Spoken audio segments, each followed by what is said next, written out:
Welcome back to the Metro on WDET, Detroit Public Radio. I'm Robin Vincent. Tariq Gardner grew up in Detroit surrounded by music. His mother is renowned bassist Marion Hayden. That means jazz was in the house and in his hands from an early age. He studied jazz and contemporary improvisation at the University of Michigan. Along the way, Gardner played everything from straight-ahead jazz to neo-soul, hip-hop, gospel, and Afro-Cuban. He's performed at the Detroit Jazz Festival, the Cape May Jazz Festival, and with artists across the country. Now he leads Evening Star, a band of longtime collaborators that are blending Detroit's jazz tradition with global rhythms and modern grooves. Tomorrow night, the Evening Star performs along with 3 other artists at WDET's Sounds Like Detroit Music Showcase at Batch Brewing. Doors are at 6 p.m. and tickets are available at wdet.org/events. Tariq Gardner spoke with producer Kerry Jr. II about his musical journey. You're a percussionist, a drummer, a producer, band leader, many other things, but your instrument primarily is drums, right? Yeah. So that's like, a member of the rhythm section. And for those who don't know what that is, it comprises the piano, the bass, the drums. Y'all kind of set the foundation. But for the average listener, the drums are kind of like background music, right? Like they don't really know the importance of or the role that the rhythm section has. How do you kind of view drums, and why did you choose to make that your instrument? The way I see drums is they're a deep reflection of joy. If you take it back to the motherland and all the reasons that people would have ceremonies, would have drum choirs, would play the djembe. It'd be for harvesting. It'd be for marriages. It'd be for funerals. It'd be to celebrate after a successful hunt. It was, drums went hand in hand, rhythm went hand in hand with life and the way that, in every phase of it, so that's something that really drew me to the drums. A mentor of mine, Robert Hurst, he shared a philosophy with us that every instrument is a drum. You could treat he's an upright bass player. Okay. He says every instrument is a drum. You could treat about everything as a drum, How is a horn instrument a drum? Well, because the rhythm is everything. Oh, okay. The rhythmic intention. So like you can have all your notes neatly in a row, nice and in tune. Without that rhythmic impact and that intensity, it's not gonna hit the same. It's not gonna have any character. So the drum is like the embodiment of what rhythm is, and rhythm is embedded in all types of music. So therefore, the drum is kind of in all instruments of music. I like that philosophy. Okay, I'm with that. You went to the University of Michigan. You studied jazz there. How did studying music formally sharpen your skills? I learned a lot of my greatest lessons not exactly in the classrooms. I got a lot of my early toolage from one Galen McKinney, my godmother, who was the last drummer for Aretha Franklin. George Davison also was one of Aretha Franklin's first drummers. I learned from him at the Virgil Carr Center at their jazz boot camp intensive, and then going to DSA, Detroit School of the Arts. It was just really competitive, arts high school to be in, And then as I got older and went to Michigan, I found myself learning a lot, just working in coming back and forth from Ann Arbor to Detroit, working in Detroit, playing with John Douglas at Burt's on Fridays, be 6-hour gigs. We be playing from 9 to 3 a.m. every Friday, what is it? Oh yeah, we be playing might even play a song for 90 minutes straight or something like real teeth cutting, I learned that's where I got a lot of my skill from to this day. Why is that? How did gigging sharpen your skills more so than schooling did? Well, I mean, a lot of it's just rote, a lot of classical technique is just rote, especially when talking about percussion. Percussion is very much very much not as active of a part of classical music as it is in something like jazz or something as active as like gospel or something like that that just really requires you to dig in. You're not gonna be also sitting looking at 24-bar rests.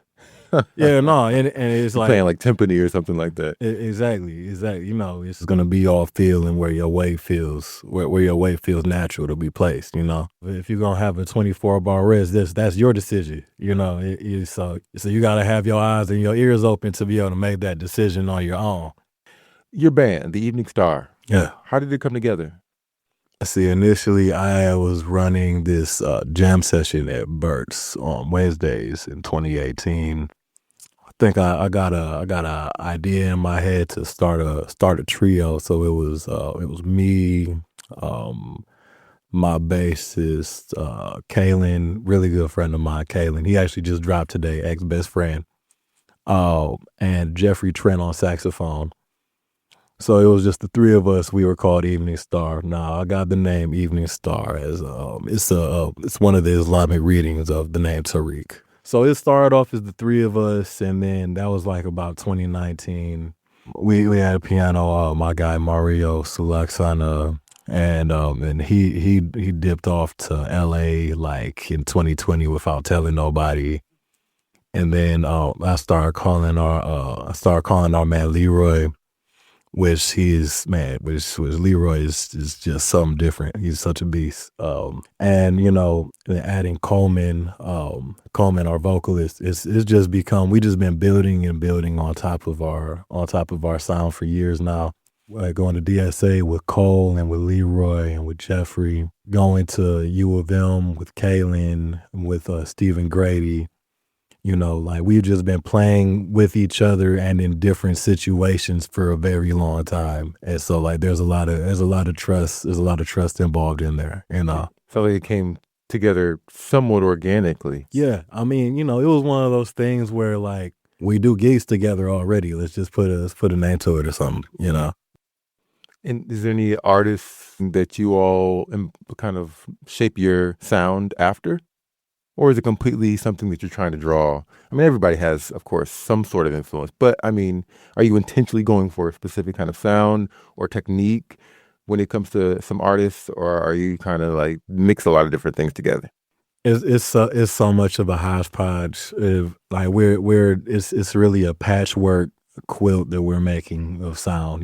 We have so many influences.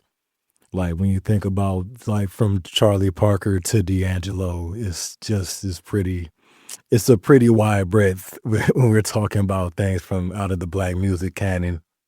If you had to pick a genre or genres that characterize your sound, what would it be? What would it be? Man, we've been getting hit with this. So it's funny, like we played this festival up north 2 weeks ago in Eloise, Farm Block, this beautiful festival. It said like acid jazz meets neo soul flowing magenta. I was like, all right, dude, okay.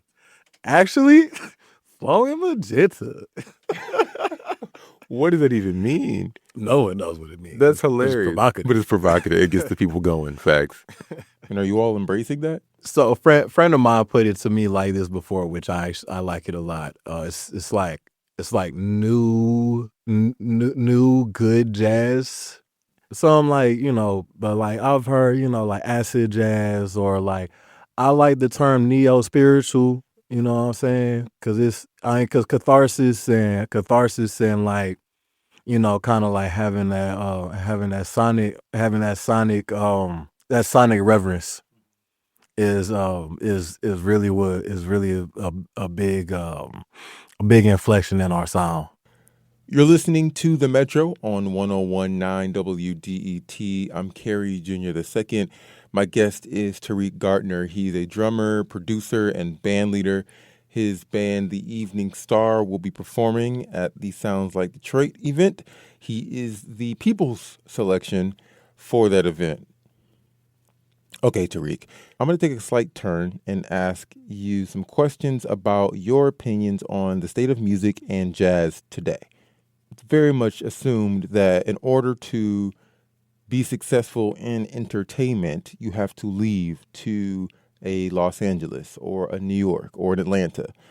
With the new activity that's happening in the city, what's been your experience gigging and finding work in Detroit? Yeah, man, that's wicked. That's wicked. So, things have been changing a lot around here. Things have been changing a lot around Detroit, in the past few years. Like a generation or two before ours, there were like a lot more venues. Work was a lot more plentiful in terms of like the live music scene, and especially since COVID, a lot of places just have not made a return. But I see it as a great opportunity. There's a lot of ways to kind of carve out your own lane out here in the city. There's places that are willing to give live music a shot. I'm very humbled to be part of this grind. It's really a charm life at the end of the day, but it's no escaping the work part of it. Do you feel like jazz is resonating with younger audiences, or has it lost its ability to resonate with young people? I think it's definitely I think it's in there. It's kind of like one of those things you gotta I think a lot of people have been listening to jazz. A lot of younger people have been listening to jazz, but they aren't being told that it's jazz. It's been kind of like slid under there, various samples and things of that nature, or even a lot of really good producers out here are like they're like jazz musicians who kind of switch lanes. A lot of jazz musicians switching lanes out here, which I'm all for that. Because it's there. I'm a big believer. I'm a big believer in zeitgeist. And that's the idea basically that like it's it's impossible to genuinely make genuine art outside of the context and the time that it's created in. What we have from the past, from Parliament Funkadelic and Miles Davis, still is important. It still hits as hard. They were embracing the time that they were in right then. Now, trying to recreate those things right now is not gonna hit. You know, so holding fast and hard to tradition is its own thing. Which and I mean, it's tradition is beautiful that we have that to look toward and that we have our heroes. But if John Coltrane was born today, he would be a producer. you know. Do streaming services actually expose us to a broader variety of music? Mm, they can. I think they have the potential to, but it's all on the listener and how expansive they want to be. Like I know for me, I'm always looking for something new to listen to, and then sometimes I really don't want to think about it, and I just go to my like songs. You know what I mean? Just go to my old queue. But I think there's a way to play. There's a way to like find things through radio, but that the streaming service offers, or being exposed to music through radio, that can be more conducive to listen to finding new music. Thanks for shouting this out. Because people would think radio's no longer the place to go to find new music. You go to TikTok, I guess now is the music discovery app. People would say is Yeah, jeez, yeah. jeez. Get strong feelings.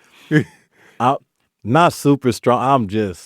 I'm just like, oh boy, 20 second songs that just sound like microplastics. Oh goodness, sound like microplastics. Do you feel like there are avenues for folks to find music that they wouldn't, I don't say wouldn't traditionally listen to, but music that would pique their interest that they wouldn't go and seek out for themselves?